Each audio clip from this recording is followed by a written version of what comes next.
Hello and welcome to Acapella Adventures, making tiny bites of solo actual play using this half to test the ideas of the Meroch universe in Ormegarten Module, a fantasy setting built with the 3D10 system, episode 069. Our characters are Igor Steinmann, Wolfsbane, and Wyesley. They've been introduced in other episodes, so we'll speed along here because we're going to be doing combat complex with lots of characters, and our adventurers in the area around the keep allied themselves with various characters such as Fox the Halfling Ranger, a Dagger, the Axe Woodsman, Wynding the Thane, and local healer Alice the Medusa. They also have a contact patroness and are working on behalf of the keep, which wants info and eventually kicking out of all 5 cults if possible. They're not working with they're working with to eventually work against. Curse your inevitable betrayal. Azurian and the Blue Merchants. Zillandre offers harvesting some chemically interesting bee honey, while Alice the Medusa offers a reward of a share of profit in any stoned insects they can recover and bring back. So she has a lot of tiny little boxes with spring moss inside, which is a special thing I developed because if you hear about, there was like an archaeological theory that Neanderthals used moss the same way we today use plastic. It was like everywhere, everything. They used it. They had maybe not special, but they understood it on a level we would understand plastic.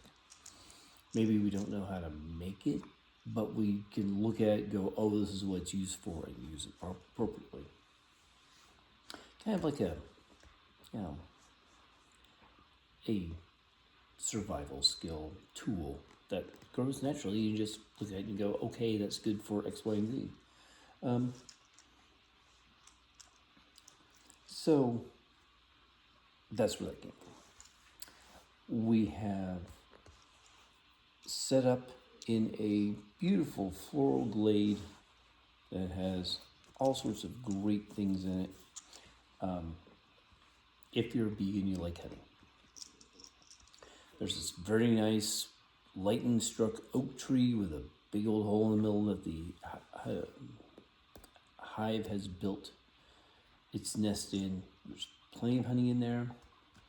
You could probably take some out for money. They are planning right now on having Mac and... Okay, here's the deal. Wyesley and Igor are going to kind of make sure nothing goes wrong. They're going to be basically the people standing outside, what's it called? Where they're standing watch. Basically standing watch, right? Then we've got the Medusa. She's also going to be mostly on watch, but she's like going to be looking for other insects to stone, especially ones that have landed, because those are the best ones, because then they don't fall and like have a leg break off or something like that. Or they're less likely to fall and have a leg break off. So this is a very insect populated area. Great for exactly what she wants to do. And then we've got Zillandre, who's going to make a fire. And Mac's going to summon an air spirit and have him, or it, manipulate the smoke so that way the bees will be kept away from their attempts to harvest honey from the hive. Zillandre has armor. As a matter of fact, the Medusa is also well dressed for the situation because she wears a veil, so it acts like a beekeeper set. And basically, Zillandre also has a beekeeping armor that he's wearing right now. So we're going to do that. And that's their plan. The problem is while Igor and Wyesley are on watch, Wyesley sees a movement in the grass.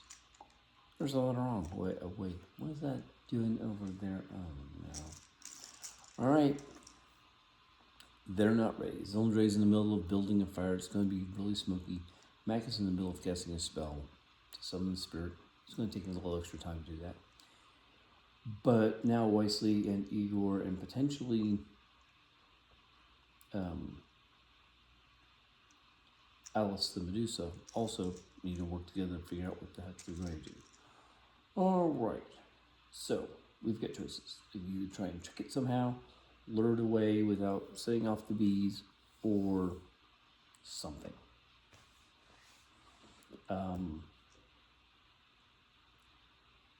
It's too big for the Medusa to stone it and to make it useful for a thing. I mean, that's a long way to carry like 200 pounds of stoned beetle. Well, I mean, stone being dense. So they don't really want to do that. They can leave it here, come back with a wagon maybe later. Not out of the question, but you know, something might happen to it in the meantime.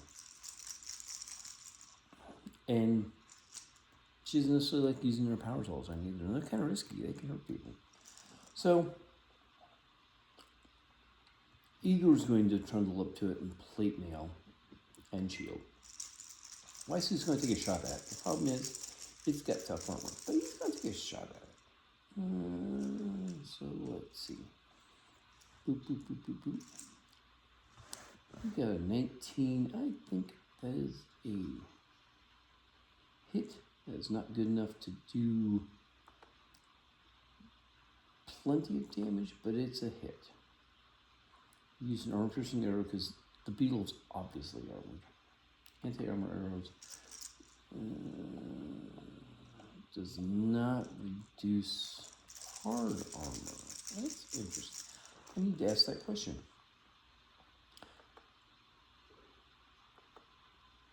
Boop, boop, boop, boop, boop. I will put that where I can.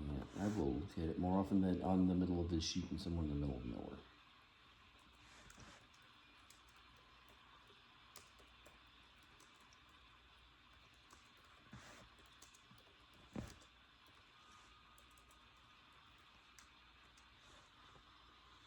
Okay.